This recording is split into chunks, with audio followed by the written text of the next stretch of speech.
Hi again, everyone. Gary Digital Williams here on Beltway Boxing News and Notes on the Boxing on the Beltway Google app for Android. And we also welcome our iOS listeners on Spreaker.com and iHeartRadio.com. We have another big week of action to talk about and some recaps, as well as some other news we're going to give you during this edition of Beltway Boxing News and Notes.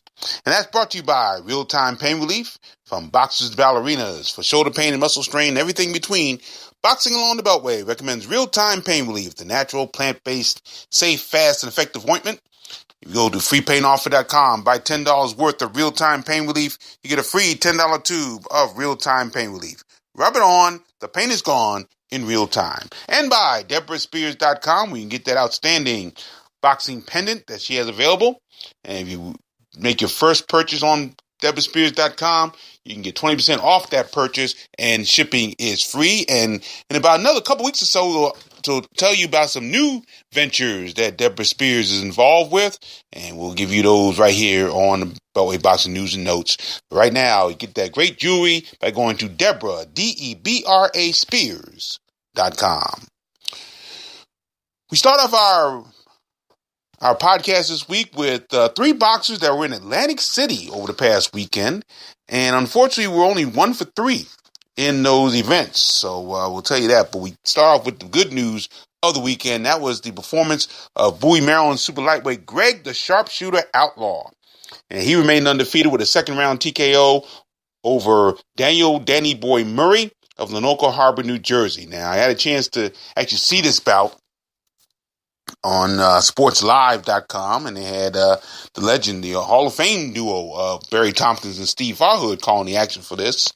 And I tell you, Outlaw looked very, very good. He started off slow in the first round, was trying to see what Murphy had, and then the second round, he used a combination of speed and power that sent Murray to the canvas 3 times in the second round. After that third knockdown, referee stopped the bout at 147 in round 2. He hit Outlaw hit Murray with some great right hands that knocked him down. And so Outlaw went on to win. The time to knockout once again is 147 to round 2. And Outlaw is now 5-0, 2 KOs. And he is signed with the promoter of this particular card. And that was Evander Holyfield's Real Deal Sports and Entertainment, as it was done during the weekend of the Atlantic City Boxing Hall of Fame. And Evander Holyfield, for his great bouts in Atlantic City over the years, was inducted into the Atlantic City Boxing Hall of Fame. And so it was great to see that. And Outlaw is signed with him. Once again, he's 5-0, 2 KOs. Murray falls to 3-2. Also on that card, another Bowie, Maryland boxer, Luther Lights Out Smith, the cruiserweight. He got stopped in the first round by undefeated whirlwind named Alexei Egorov. He's of Obninsk, Russia. And Egorov in the opening round landed a hard shot on Smith that had a delayed reaction, sending Smith to the canvas. I mean, he got hit with the right hand and down he went. I mean, it took a couple seconds and he went down. Smith got back up, but Egorov, I think it was Edgerov is how I pronounce his name. He continued to press the action, back him into a corner, and Luther Smith wasn't throwing punches back. In response to Egorov's pressure, referee David Fields stepped in to stop the bout at 2:31 of the first round. So Edgerov wins his American debut. He fought his first bouts in his native Russia. He's now 5-0, 4 KOs. Smith has lost 2 straight now, and 3 of his last 4. And his record falls to 10-4, 9 KOs. So early on it was promising for him, but since then it's been really, really tough over the last few weeks and few bouts, and it's been really difficult for him to get going. So once again, he's now 10-4 with 9 KOs. Now, on Friday, June 1st, from Atlantic City, this was at the Showboat Hotel in Atlantic City, Wills the Prophet Lockett, the cruiserweight out of Tacoma Park, Maryland, he lost a 6-round majority decision to Joel De La Paz, who's from Atlantic City by way of Guaynabo, Puerto Rico, and that was at the Showboat Hotel. Now, my good buddy J.R. Jowett of SecondsOut.com was at this card, and he said the contest was really kind of a dull bout. I mean, neither guy really got going in this bout. De La Paz was scoring from long range in the first round, but then he tried to move him away from Lockett the rest of the bout. The 2 banged heads in the third round when Lockett tried to lumber in, and the rest of the way De La Paz was circling Lockett on the outside, and Lockett throw one punch at a time, and the bout was really dull. So dull, in fact, that Judge Lynn Carter scored about a draw at 57-57, but that was overruled by judges Al Bennett and Deborah Barnes. Al Bennett scored about 58-56, but Deborah Barnes and J.R. when he emailed me about it, told me he couldn't believe this, but Deborah Barnes somehow saw about a shutout for De La Paz at 60-54. So hard to believe that. Now, Lockett was coming off a win in Atlantic City at the Claridge Hotel on March the 10th. He scored a majority decision 6-round victory over Prince Badi Ajamu, but he went back on the losing trend. He's now 16-23-6 with 5 KOs. De La Paz is now 8-1, 4 KOs. So again, we had a iffy weekend in Atlantic City, 1 for 3 this past weekend. So that takes care of that. Now, coming up this weekend, a number of bouts going on, including the one we have not talked about yet, but we just found out about it, and the Ageless Wonders at it again. Well, I'll just leave it at that for right now. We'll come back to that in a second. But on Friday, June 8th, at the Paramount Theater in Huntington, New York, Haymarket, Virginia super lightweight Juan de la Cruz Rodriguez. He'll be in a 6-round bout against John Hernandez of Huntington, New York, where the Paramount Theater is located. Once again, Rodriguez is 8-1, 6 KOs, making his second straight trip to the Paramount after he suffered a 5th-round TKO over Daniel Gonzalez on March 16th. Hernandez is 8-3, 1 KO. He'll be trying to break a 2-bout losing streak. Also, on Saturday, June 9th, at the King's Theater in Brooklyn, New York, and this bout will be broadcast live online by collegesportslive.com. You're going to check that out. You can do that. But the main event on this card, Capitol Heights, Maryland bantamweight Thomas K.O. Snow. He'll face Duke, the babyface Terminator Micah of Accra, Ghana. This will be a bout for Micah's WBC International Bantamweight title. As you said last week, Snow is 19-3, 12 KOs. He last fought on October 14th. Won that 6-round unanimous decision over Stephon McIntyre at the ABC Sports Complex in Springfield, Virginia. Micah, 21-0, 18 KOs. Makes the second defense of his title. He won in March 2017. Micah's first defense saw him win a 10-round majority decision over Jose Santos Gonzalez on November 18th in Queens, New York. Also on Saturday, June 9th, at the Fitz Casino Hotel in Tunica, Mississippi, Baltimore, Maryland cruiserweight Slick Nick Kisner. He'll be in a 6-round bout against Jay Williams of West Monroe, Louisiana. Kisner is 20 wins, 4 losses, 1 draw, and 6 KOs. Coming off that 10-round unanimous decision over Brian Holstein on March 3rd in Columbus, Ohio. He got injured in that one, but he's back on the beam now. And Williams is 4-8, has not fought since December 2016 when he won a 26-round split decision over Manjaro Hills in Baton Rouge, Louisiana. Then comes this bout. This will be a bout that will take place in Olymp, Russia. At the Olymp in Krasnodar, Russia, I should say.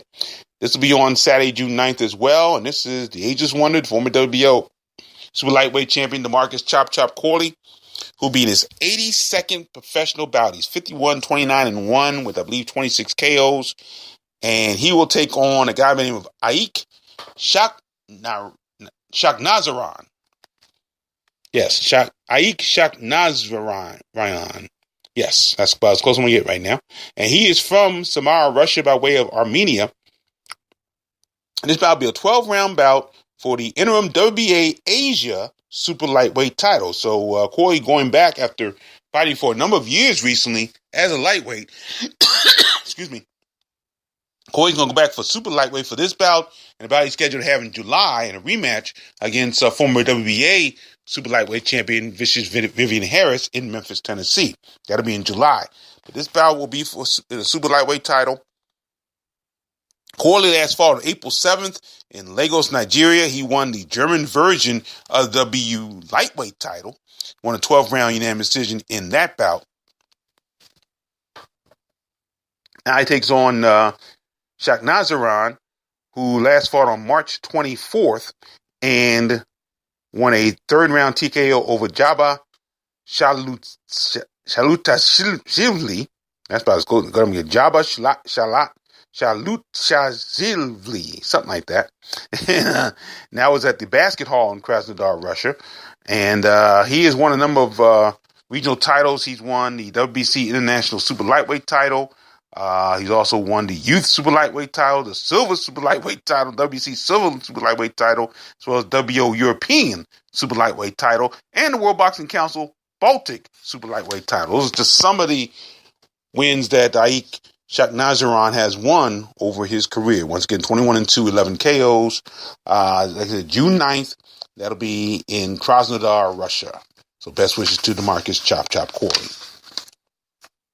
Now, turning to the amateurs, over the past weekend, we had the Junior Olympic Regionals. They were held in Portsmouth, Virginia, and the Beltway came back with 17 boxers that'll be heading to the National Junior Olympic Championships, the Junior Olympics Prep Nationals and Youth Open. That'll be held on June 24th through the 30th at the Charleston Civic Center in Charleston, West Virginia. And these boxers all advanced by winning their bouts in Portsmouth. 11 of these 17 boxers will be a part of the Potomac Valley Association of USA Boxing. That includes Cardarius Johnson of the Headbangers. He will be in the Bantam 75-pound division. Marcus Luther, the Headbangers, Bantam 80-pound division. Marcel Steele of the Untouchable Boxing Club, Bantam 101 pounds. Joshua Briggs of the Oxon Hill Bantam Club, 106 pounds, Bantamweight. The Bantam division. Travis Best of Oxon Hill, in the Bantam 110-pound division. Richard Dodson of the Untouchables in the intermediate 85-pound division. Jeremiah Jameson of the Oxon Hill Boxing Club, intermediate 90-pound division.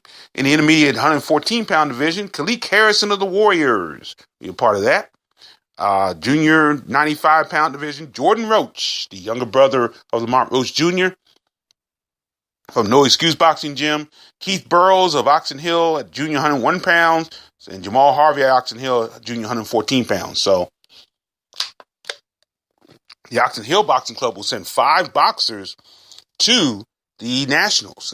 Same for them. Headbangers sent 2. Untouchables will send 2. And Warriors and No Excuse. So those are the 11 boxers that will be heading from the Potomac Valley Association USA Boxing.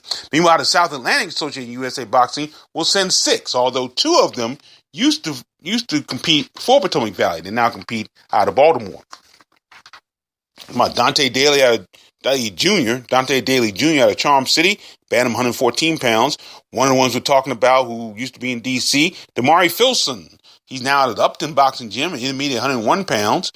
Got Eric Acosta out of the Main Street Gym in Salisbury, Maryland, intermediate 132 pounds. Catino Oliver out of Upton Boxing Gym, junior 106 pounds.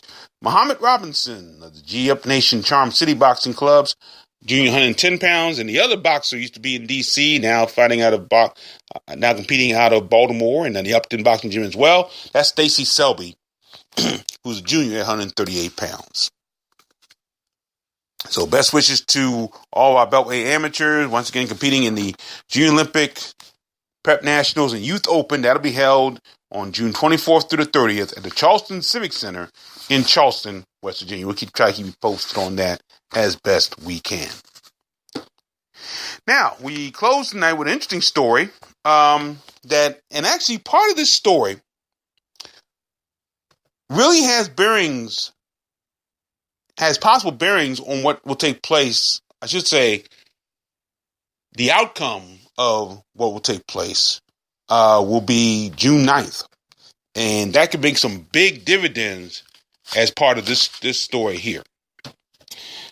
This month's Ring Magazine, July 2018's Ring Magazine, has some great publicity for one of our Beltway boxers, and that's, of course, the IBF, WBA, IBO Super Welterweight Champion Swift Jared Hurd, who was named Ring Magazine's Fighter of the Month. And that was, of course, for his big split decision victory over former WBA, IBO champion Arislani Lara. That was on April 7th at the Hard Rock Hotel and Casino in Las Vegas, Nevada. Now, Hurd not only won the bout, and this is what the Ring Magazine said, Hurd not only won the bout, it was a great bout, he also forced Lara to engage Hurd in an entertaining contest. Now, Lara's recent history has been, his bouts have been very boring. In fact, the last time both Lara and Hurd were on a card together, that was, of course, the all super welterweight championship triple header.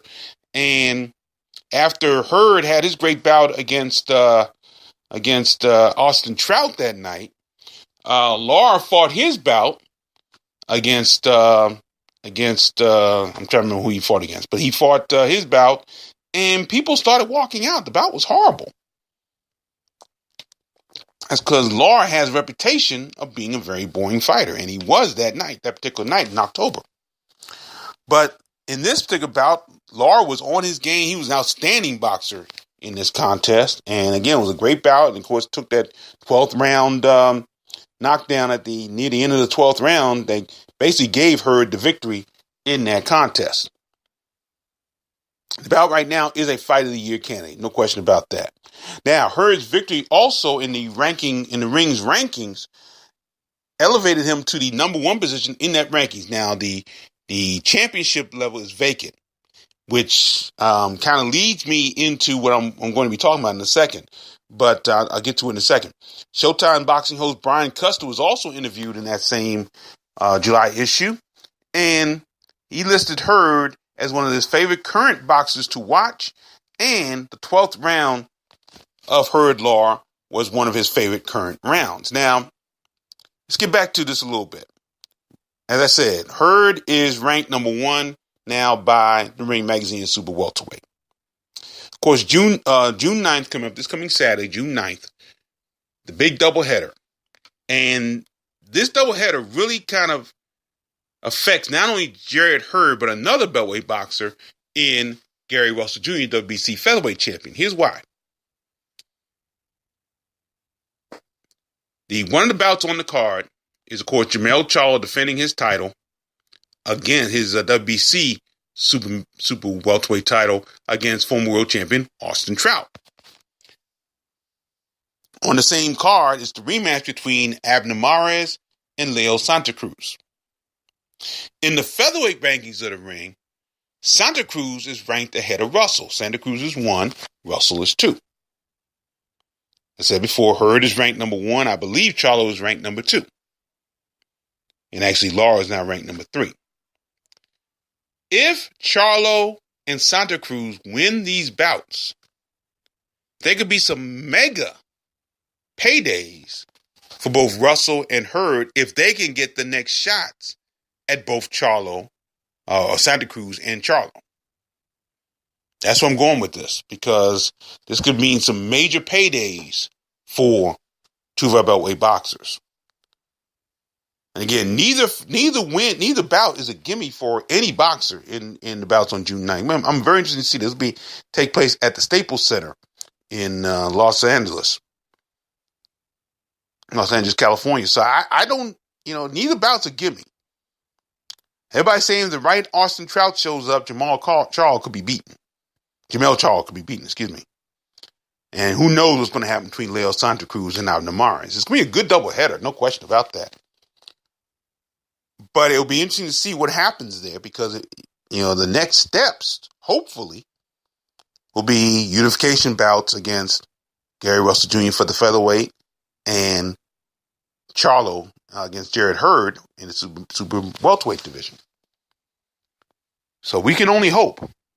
We can only hope about this. So, in a way, I want to see them win, but who knows?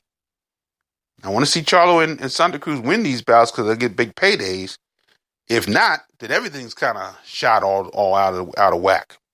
Don't know where we're going. Could be that both guys could move up in weight. Hurd, who's probably big enough to be a middleweight anyway right now, could be a middleweight. And there is talk that Gary Russell Jr. may move up to super featherweight.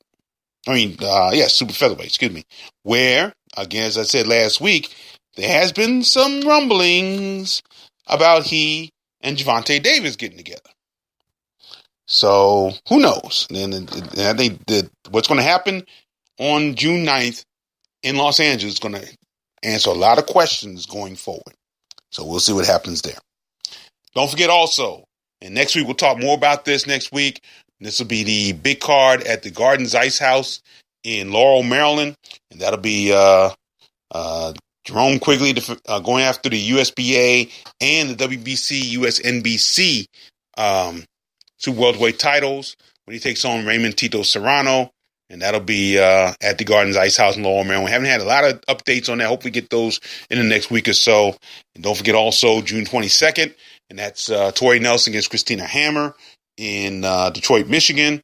June 29th, we're at Martins West in Woodlawn, Maryland for the big card featuring Tyra Shea, Lady Tiger Douglas. And on June 30th, Tierra Brown headlines the card. Her opponent has changed for this card. She's now taking on Brittany Cruz, who I believe her record is 9-9-1 with a couple of knockouts. And that'll be at the Sphinx Club in Washington, D.C. on Saturday, June 30th. So lots coming up in the next couple of weeks here in June in Beltway. So make sure you're part of it right here on the Beltway Boxing News and Notes podcast on the Boxing on Beltway Google app for Android. We'll have live coverage of the card on the 16th. That's our plan. Of course, the new locations we'll have to find out.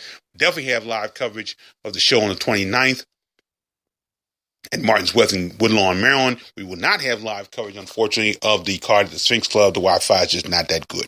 So that's our schedule coming up for the next couple of weeks. So make sure you're with us right here on the Box on Beltway Google app for Android. Of course, you can read the blog, boxonthebeltway.blogspot.com, now heading into its 15th year of coverage in the Beltway. And don't forget also, that'll be his 14th year, 14th year coverage. And don't forget to follow me on Digital25 on Twitter. And, of course, you always email me with questions on beltwayboxing@hotmail.com.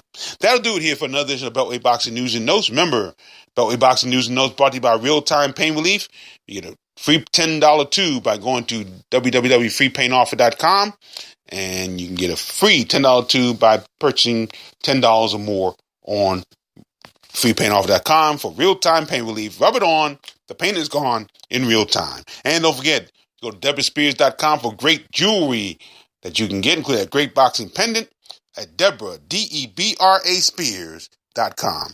That'll do it. Thanks for joining me, everybody. And always remember to keep supporting the best boxing in the world, the boxing along the Beltway. Thanks for listening. Take care.